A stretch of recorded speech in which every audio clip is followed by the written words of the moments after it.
Hi everyone, welcome to Jain chapters. My name is Dishita. आज के video में मैं आप लोग के लिए लाई हूँ English class 10th topper strategy.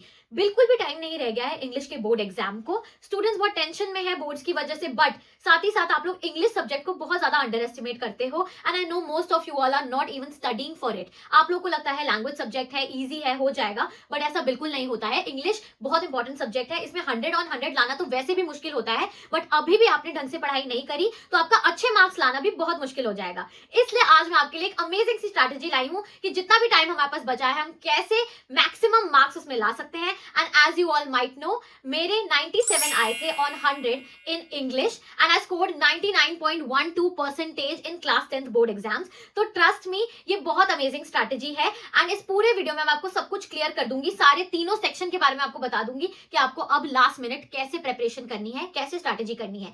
But video start करने से पहले जल्दी से चैनल को सब्सक्राइब कर लें। सो गाइज, अब इंग्लिश के तीनों ही सेक्शन में जो भी इंपॉर्टेंट बातें हैं मैं आपको सब बताऊंगी। टर्न बाय टर्न हम लोग तीनों सेक्शंस के बारे में पढ़ेंगे। We have 3 sections, reading, literature and third section is writing plus grammar.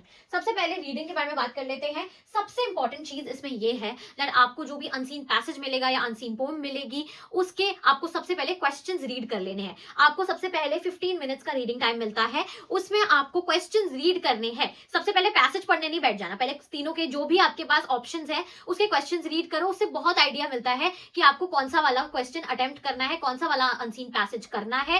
And सबसे पहले आपको ये क्वेश्चंस रीड करने से बहुत ज्यादा चीजें पता चल जाती हैं कि what the unseen passage of poem is about. Next ये है that highlight the main keywords. अब देखो, बहुत ज्यादा आपको क्वेश्चन पेपर पे लिखना अलाउड नहीं होता है, बट आप लाइट जो है पेंसिल से थोड़ा सा कीवर्ड्स जो है अंडरलाइन कर सकते हैं, जिससे आप वापस when you go back to that paragraph to locate the answers तब आपको आसानी से मिल जाए। एंड ऑल्सो इसमें एक और चीज मैं बोलना चाहती हूँ, अनसीन पैसेज ऑफ पोएम में आपको बिल्कुल ही पैसेज से उठा के लाइंस नहीं लिख देनी है, बिल्कुल डिट्टो सेम नहीं लिख देनी है। You will have to create your own answer but using the information given in that particular paragraph और पोएम। ठीक है। नेक्स्ट चीज इज दैट रीडिंग आप कहां से प्रैक्टिस करेंगे। नाउ ये वाला जो सेक्शन है ना, ये स्टूडेंट्स प्रैक्टिस ही नहीं करते हैं, सोचते हैं कि हम तो बस पेपर में जाके सीधा करेंगे। तो ये अगर आप ऐसा करने वाले हैं तो आप बहुत गलत करेंगे एंड ये आपके लिए बहुत ज्यादा नुकसान वाली बात हो जाएगी, because you will have to practice it. ठीक है। तो आप PYQs करेंगे, सैम्पल क्वेश्चन पेपर्स करेंगे, ऑनलाइन जो है यू कैन सर्च आप वेरियस अनसीन पैसेजेस और पोएम्स एंड देन आप उसको अटेम्प्ट करें।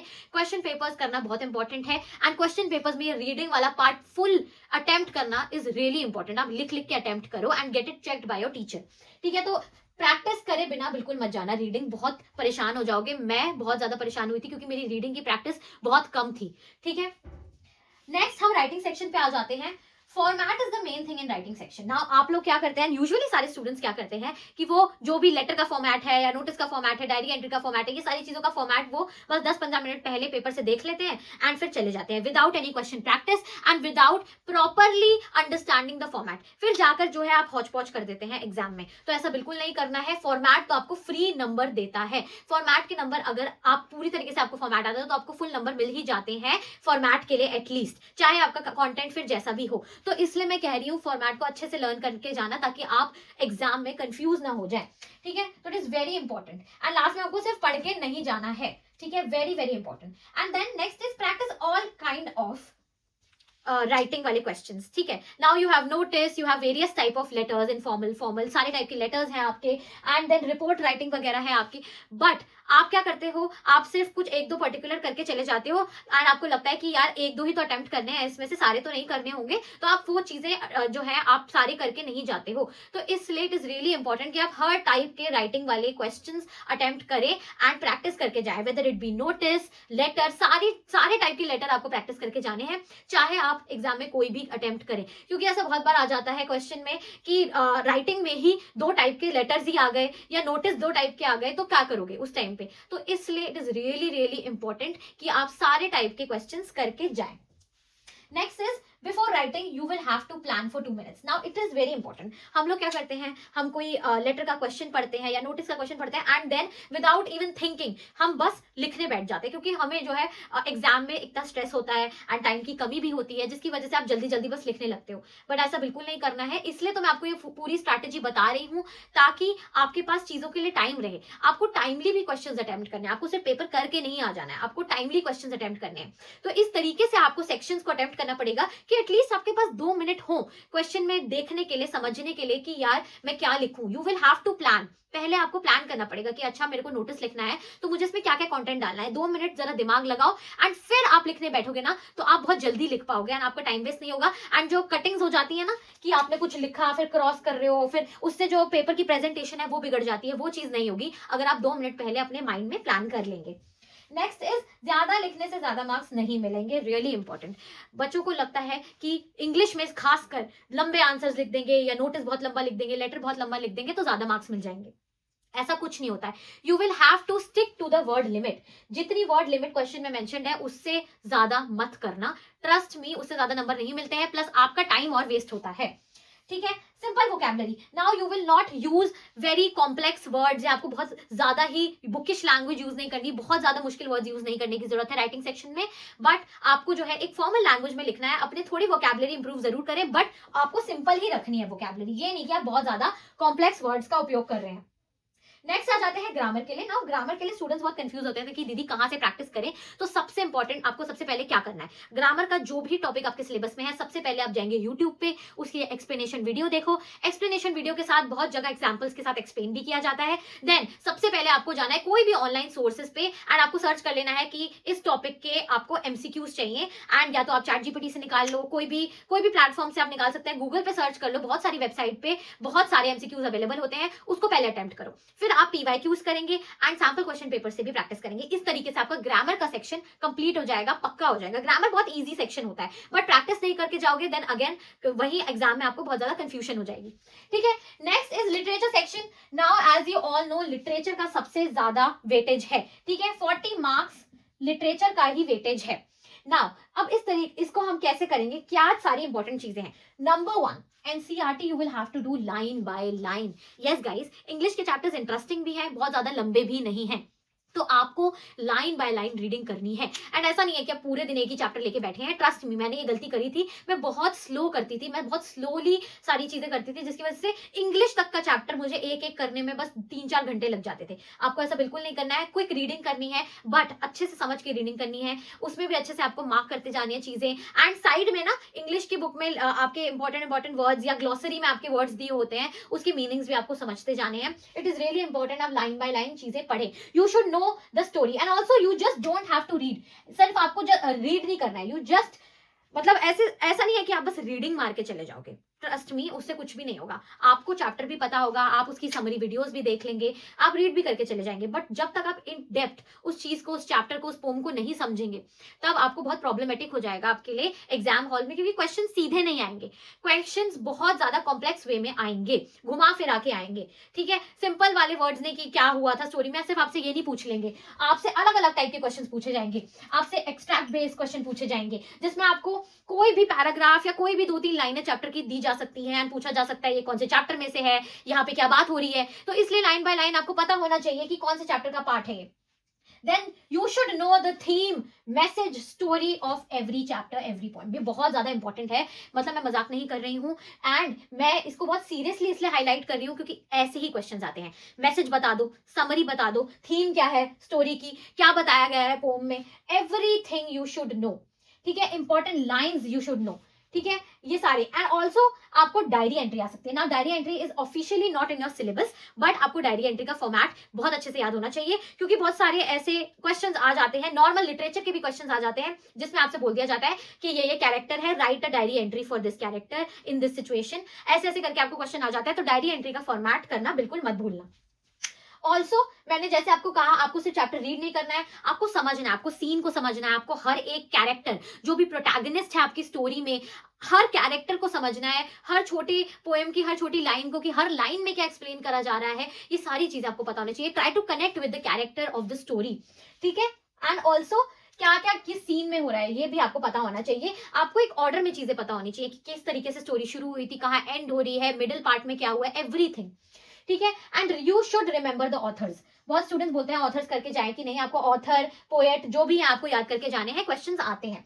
एंड सबसे इंपॉर्टेंट, यहां पर मैंने भी फंबल करा था, कैरेक्टर नेम्स। बहुत बार ऐसा होता है, फॉर एग्जाम्पल आपका एक चैप्टर है लेटर टू गॉड, मुझे बहुत अच्छे से याद है, लेंचो करके उसमें एक कैरेक्टर का नाम था। अब ऐसे जो नेम्स हैं आप हर बार पढ़ते रहते हैं, आप चैप्टर में आपको याद भी रहता है, कभी कभार सारी चीजें मिक्स होने की वजह से आपको एग्जाम हॉल में याद नहीं रहता है कि क्या नाम था। तो अब आंसर राइटिंग में आपको मेन प्रोटैगनिस्ट, मेन कैरेक्टर का नाम ही याद नहीं आ रहा है, तो आप आंसर को कैसे लिखेंगे? अगर वो टीचर ने, अगर वो एग्जामिनर ने आइडेंटिफाई कर लिया कि आपको नाम भी नहीं पता है, तो आपको दिक्कत हो जाएगी, मार्क्स आपके डिडक्ट हो सकते हैं। तो make sure you should know all the names of the character, सारे आपको नेम्स पता होने चाहिए। ठीक है, हर कैरेक्टर का कैरेक्टर स्केच पता होना चाहिए, एंड हर कैरेक्टर के पर्सपेक्टिव से स्टोरी समझने की कोशिश करो।